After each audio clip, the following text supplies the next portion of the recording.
E aí, turmas do sétimo ano, tudo bem? Como é que vocês estão aí, beleza?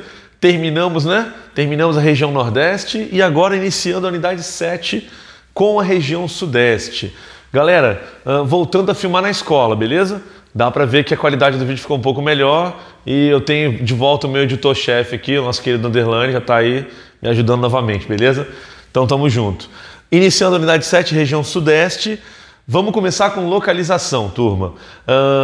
Antes de mais nada, dessa vez eu estou seguindo o mesmo conteúdo, da mesma ordem de conteúdo que está no livro, tá? Então isso vai dar uma facilitada para a gente, ok? Então a gente vai na ordem que está aqui no PowerPoint, é basicamente a mesma ordem do livro. Só que, obviamente, eu não vou conseguir trabalhar tudo em 3 aulas, né? Porque o livro traz em 3 capítulos, né? Então a gente vai dividir a região Sudeste aí, provavelmente de 6 a 8 aulas, tá bom? É isso, então vamos lá. Localização, turma. Tá aqui o mapinha da região Sudeste, né?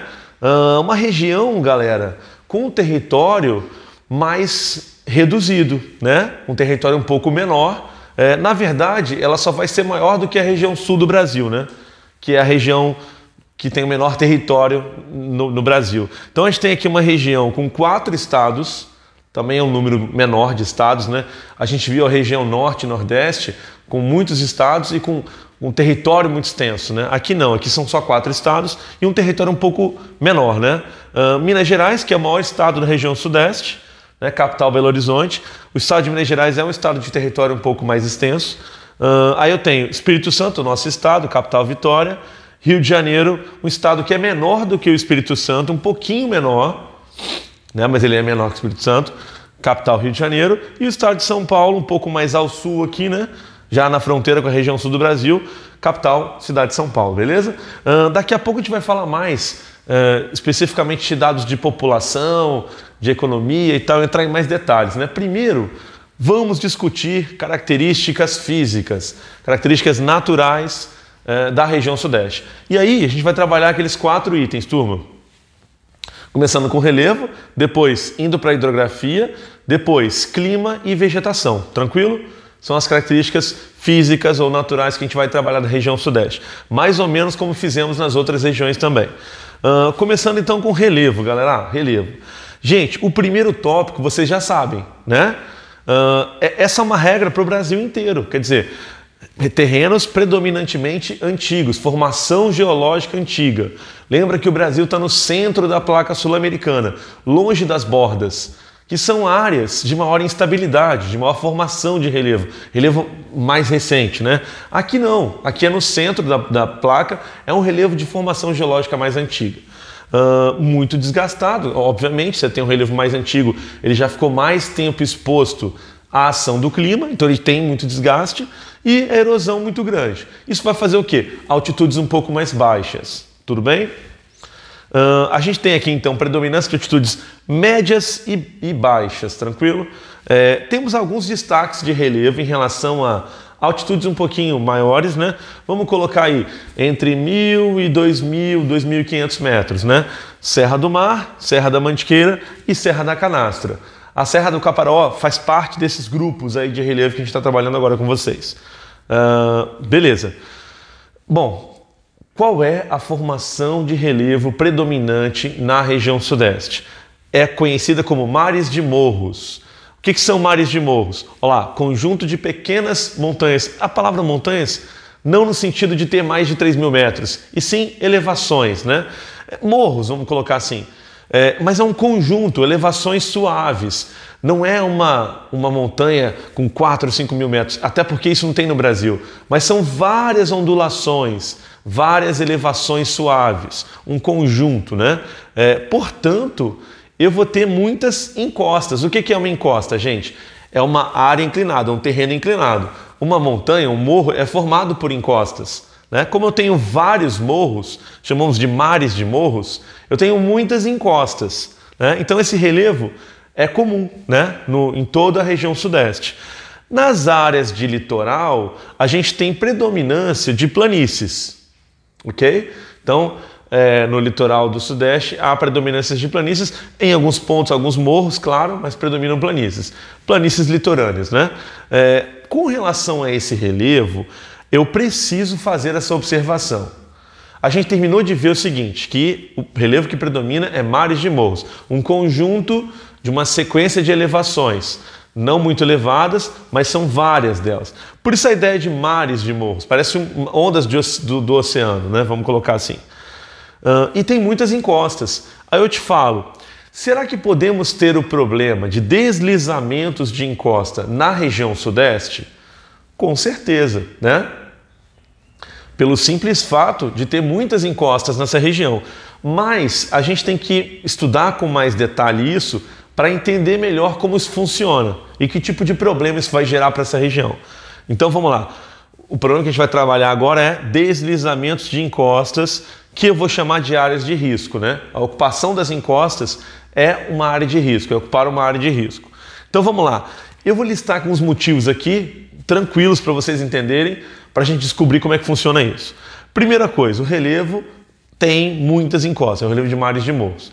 Então se liga, se fosse um relevo plano, a gente não teria esse problema. Só que o sudeste tem muitas encostas, então esse é o primeiro fator, o primeiro motivo. O segundo motivo, aqui no sudeste eu tenho climas predominantemente úmidos. Então pensa comigo, você tem uma encosta e você tem muita chuva. As chuvas são comuns na região. O que pode acontecer nessas áreas? Deslizamentos.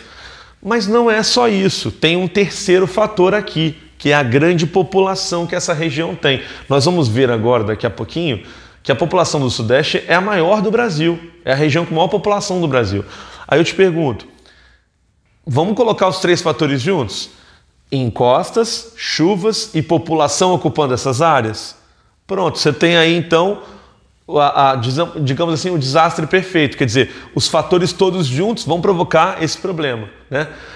Até porque, gente, a ocupação das áreas de encosta gera, por exemplo, desmatamento, né? Para que a população construa suas moradias, a vegetação é removida. Para que as ruas sejam feitas, a vegetação é removida. Para que a infraestrutura urbana aconteça, toda a vegetação é removida, ou seja, os fatores todos provocam esse problema. Só relembrando, quais são os três fatores? Presença de mares de morros, muitas encostas, chuvas, especialmente no verão, a gente vai falar disso daqui a pouco, né, climas mais úmidos, e ocupação dessas áreas de encosta, a grande ocupação dessas áreas, né, são as favelas, né, que a gente chama de favelas, né, as áreas de periferia nas regiões de encosta, né. Soluções, dá para resolver o problema? Eu diria para você que até dá, beleza? Talvez resolver definitivamente não, mas com certeza minimizar problemas, tá? Vamos lá. Primeiro, a ocupação, a simples ocupação das áreas de encosta já é um erro. Já deveria ter algum tipo de fiscalização para evitar a ocupação das áreas de risco, né? Obviamente, gente, o governo tem sua parcela de culpa, né? Claro que a população que ocupa essas áreas não ocupa essas áreas porque quer, é meio que só tem essa opção, né? Todo mundo queria morar em bairros nobres, mas será que todo mundo pode pagar para isso? Para morar nesses bairros nobres? De melhor infraestrutura? Não, com certeza não. Então sobram as áreas de risco, as áreas de encostas, para as populações mais pobres, que vão ocupando essas áreas. Agora, o governo tem que trabalhar nisso e tentar conter, evitar essa ocupação, né?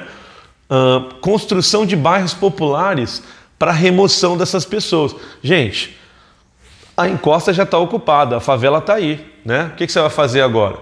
Vai deixar para lá? Não pode. É de responsabilidade do governo fazer um planejamento para a retirada dessa população dessas áreas e inserção dessa população em áreas seguras, né? Construção de bairros populares. Aí você fala, professor, isso é muito caro, isso é muito difícil. Olha, eu concordo com vocês, mas é de responsabilidade do governo. A gente paga imposto para isso, para resolver problemas, né? E o problema da moradia nessas áreas é um problema grave, especialmente nessa região, região sudeste. Então o governo tem que planejar isso, a remoção dessa população, dessas áreas de risco, de encosta, para áreas seguras, com melhor infraestrutura, para bairros populares construídos pelo governo, né? Obras de infraestrutura, como assim?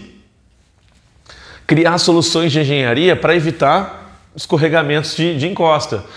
De repente, telas de sustentação, né, pilares de sustentação, telas protetoras, concretagem de encosta, né? Tudo isso pode ser feito, gente. Isso pode amenizar bastante o problema. E, claro, o reflorestamento é também uma opção, né?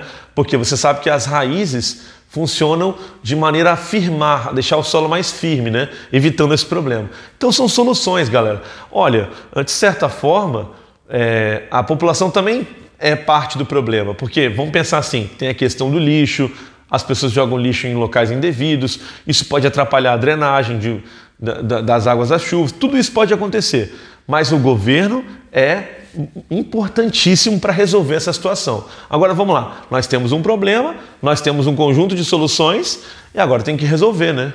Tem que ter cobrança por parte da sociedade para tentar resolver isso. Tranquilo? Aqui eu botei uma foto, gente, que se você parar para pensar, acontece muito na região sudeste. Quantas notícias nós não temos desse problema, especialmente no verão? É muito frequente. Olha como as casas estão construídas em áreas de encosta e olha o risco disso aqui desabar, né?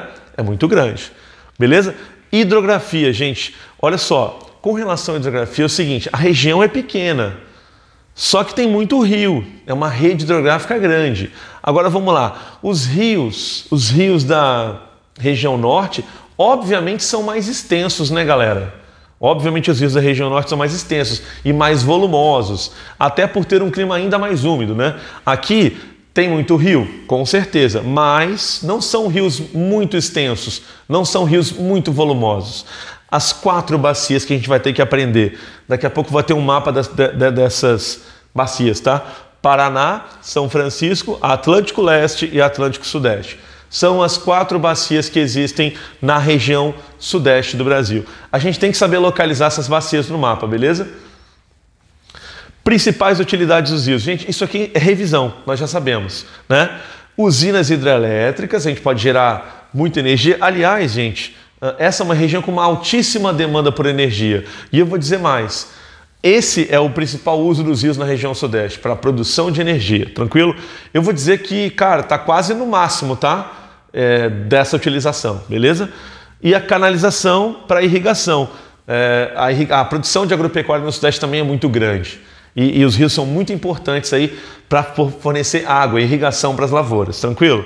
Aqui o mapinha que eu falei para vocês. Quais são as 4 bacias que estão no sudeste, galera? Dá uma olhadinha aqui. São Francisco, Atlântico Leste, Atlântico Sudeste e Paraná, tranquilo? Claro, as bacias expandem, né? Vão além do limite da região sudeste, mas são as 4 bacias que estão aqui. A bacia do Paraná, por exemplo, é a mais importante do Brasil, tranquilo? É a que tem uma utilização mais importante. Galera, eu vou deixar aqui, vou parar aqui e eu vou continuar isso aqui na próxima videoaula, na aula 2 sobre a região sudeste. Por quê? Porque eu vou discutir com vocês uma coisa que a gente já viu, que é a questão do transporte hidroviário, né? O potencial para transporte hidroviário que o sudeste tem. E além disso, a gente vai falar de uma questão aqui importante, que é a escassez de água na região sudeste. Então, vamos terminar a hidrografia na segunda aula da região sudeste, beleza, turma? Então, vamos parar aqui e segunda aula da região sudeste, voltaremos terminando a hidrografia e começando os outros itens, tranquilo? Gente, fiquem com Deus, boa semana para todos e até a próxima videoaula. Até mais, turma!